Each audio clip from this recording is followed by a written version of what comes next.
Good evening everyone. मैं आज आपको 2023 की जो दिवाली है उसके कुछ क्रक्स बता रही हूँ। ये शिमला का है, जहाँ पे हम शिमला में रहते हैं, तो वहाँ की दिवाली है ये। इस तरह से हमने सेलिब्रेट किया था।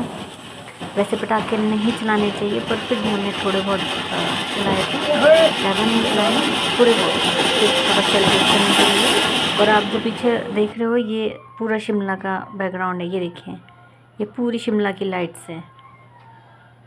इस तरह से हमने पूरे घर को सजाया था। ये देखो, ये शिमला का व्यू है, पूरा दिख रहा है आपको। ये शिमला वाले इस तरह से दिवाली सेलिब्रेट करते हैं। कितना दूर है? आप देख सकते हो।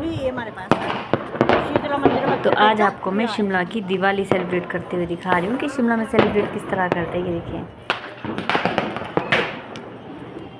ये ढली का व्यू है।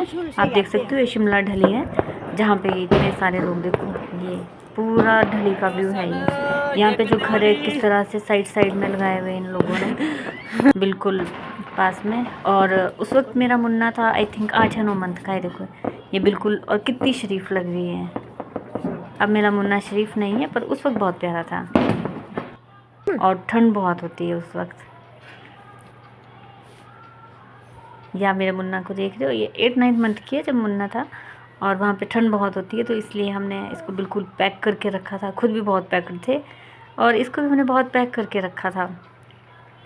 मैं बहुत टाइम से सोच रही थी कि मैं आपको शिमला के बारे में भी बताती हूँ कि शिमला में किस तरह का व्यू होता है। और जो सेलिब्रेशन है वो इस तरह का किया था हमने। ये पूरी दिवाली के टाइम की है कि हम दिवाली के उस टाइम उस वक्त क्या कर रहे थे। ये कुछ मेमोरीज़ हैं जो हमेशा हमें याद रहती है। वैसे तो हम आज फ़ोन के ज़रिए हम सब कुछ याद रख पाते हैं। ये देखो,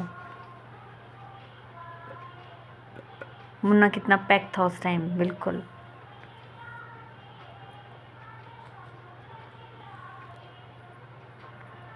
और मुझे उम्मीद है कि आपको मेरे ब्लॉग पसंद आ रहे होंगे, क्योंकि आप मेरे ब्लॉग को बहुत प्यार दे रहे हो।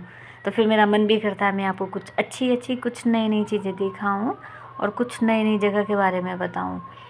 और अभी मैं आपको आगे कुछ और भी दिखाती हूँ कि आगे क्या चल रहा है। और जैसे मुन्ना यहाँ शीशे के पास पहुँचता है, मैं आपको सबसे एक हंसी वाली बात बता देती हूँ कि ये क्या करती है। जैसे शीशे के पास पहुँचती थी, यहाँ पे अपना फेस देखती है और इसको बार बार देखेंगे। देखो, अपने फेस को इसमें बार बार देखती है। और इसको रात को 2 बजे याद आया कि मुझे अपना चेहरा देखना है, अपना फेस देखना है, तो फिर रोने लगी। फिर मैंने लाइट ऑन की और उसको इसका चेहरा दिखाया। फिर इसने देखा कि हाँ अब ठीक है, मैं इसमें दिख रही हूँ। तो बच्चे ऐसे होते हैं। ये कुछ ऐसे मोमेंट है जो मैंने कैप्चर करके रखे हैं, ताकि मुझे ये हमेशा याद रहे। और जब भी बड़ी हो जाएगी तो मैं इसको ज़रूर दिखाऊंगी। ये शिमला का रात का व्यू है, और ये ढली का व्यू है जो आप देख रहे हो ना, ये शिमला ढली, ये वहाँ का व्यू है। ये यहाँ के जो बिल्डिंग्स, यहाँ पे बहुत बड़ी बिल्डिंग्स बनाई हैं लोगों ने, और बिल्कुल कॉर्नर पे लगी हैं। अब यहाँ पे क्या हो गया कि ट्रैफिक बहुत ज़्यादा हो गया। अगर वहाँ पे जाते बहुत फंस जाते हैं लोग, आना जाना बहुत मुश्किल हो जाता है। अगर आपको शिमला घूमना हो तो वहाँ पे कुफरी है, पर कुफरी भी लोगों ने इतनी गंदी कर दी है। वहाँ पे ऐसे लोग आते रहते हैं, और उन लोगों ने कुफरी को बहुत गंदा कर दिया है। जैसे अभी गांव में साफ़ सफाई है बिल्कुल, तो कुफरी में ऐसा नहीं है, उन्होंने बहुत गंदा कर दिया है। और लोगों को ऐसा नहीं करना चाहिए, ताकि शिमला की जो खूबसूरती है वो बनी हुई रहे, और हमेशा जो हमारा हिमाचल है वो खूबसूरत रहे। पर लोग ये चीज़ को समझते नहीं हैं। उन्होंने पूरे शिमला में गंद मचा के रखा हुआ है। लोग आएंगे बाहर से, बॉटल्स वगैरह, प्लास्टिक बहुत होती है फेंकी हुई। और अगर आप कुफरी जाओगे, शिमला जहाँ ये घर है जहाँ पे मैं हूँ इस वक्त, यहाँ से 1-1.5 किलोमीटर आई थिंक आगे कुफरी। अगर आप वहाँ जाओगे तो वहाँ बर्फ़ में बड़ा मज़ा आता है। वहाँ पे गाड़ियाँ खुद स्लिप हो जाती है, एक दूसरे से बर्फ़ पे टकरा जाती है, बड़ा मज़ा आता है। अब आना ज़रूर। और ये वाला टाइम मैं आपको दिखाती हूँ कि पहली बार मैंने टिशू को सीढ़ियाँ चढ़ते हुए देखा। ये नेबर है, उनके घर पे चढ़ रही थी ये पहली बार। ये ऐसा पहली बार हुआ है कि, और ये इस चीज़ को बहुत इंजॉय कर रही थी। आप देख सकते हो, फर्स्ट टाइम टिशू, ये देखो, ये फर्स्ट टाइम इसने सीढ़ियाँ चढ़ी है। और मतलब ये मेरा पहला एक्सपीरियंस था कि मैंने इसको चढ़ते हुए देखा कि हाँ ये कैसे चलती है, ये क्या करती है। तो ये पहली बार इन सीढ़ियों पे चढ़ी थी। और ये भी इस चीज़ को बहुत इन्जॉय कर रही थी। और मैंने इस मोमेंट को कैप्चर करके रखा है कि ये बड़ी होगी तो मैं इसे ज़रूर दिखाऊंगी। ये लो आप देख सकते हो, जो ऊपर नेबर रहते हैं यहाँ पे वो बड़े अच्छे लोग हैं। वो भी पहाड़ी लोग हैं, बहुत अच्छे लोग हैं। तो ये उनसे मिलने वहाँ पे गए। ये देखो, और इस चीज़ से बिल्कुल डर नहीं रही थी कि मैं ऐसे जा रही हूँ। उस वक्त ये बहुत बुगलू बुगलू सी हुआ करती थी, बहुत मोटी मोटी सी। अब ये पतली हो गई, इसका फेस भी पतला सा हो गया है। अब मैंने इसकी कटिंग कराई है तो ऐसा हो गया, लेकिन उस वक्त ऐसी पतली पतली सी थी। ये देखो,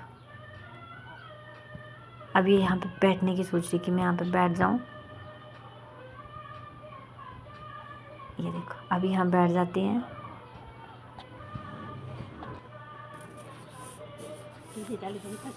और यहाँ पे झाड़ू लगा रही है और इसकी दादी इसको यहाँ पे खड़े होकर देख रहे हैं और तिशु यहाँ पे साफ़ सफाई का काम कर रही हैं।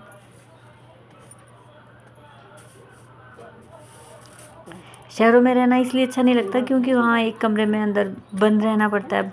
शिमला में तो वैसे ही बाहर नहीं निकल पाते, वहाँ पे इतने सारे बंदर हैं कि आप इधर उधर नहीं जा पाते हो। वहाँ पे बहुत बंदर होते हैं, तो आप यहाँ वहाँ कहीं जा नहीं पाते हो, बाहर नहीं निकल पाते हैं।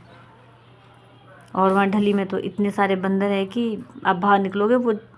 मैंने आपको शिमला घुमा दिया एक छोटे से ब्लॉग में। होप है मुझे आपको ये ब्लॉग पसंद आया होगा। आप फिर देखिए मेरे blog. Thank you, bye bye.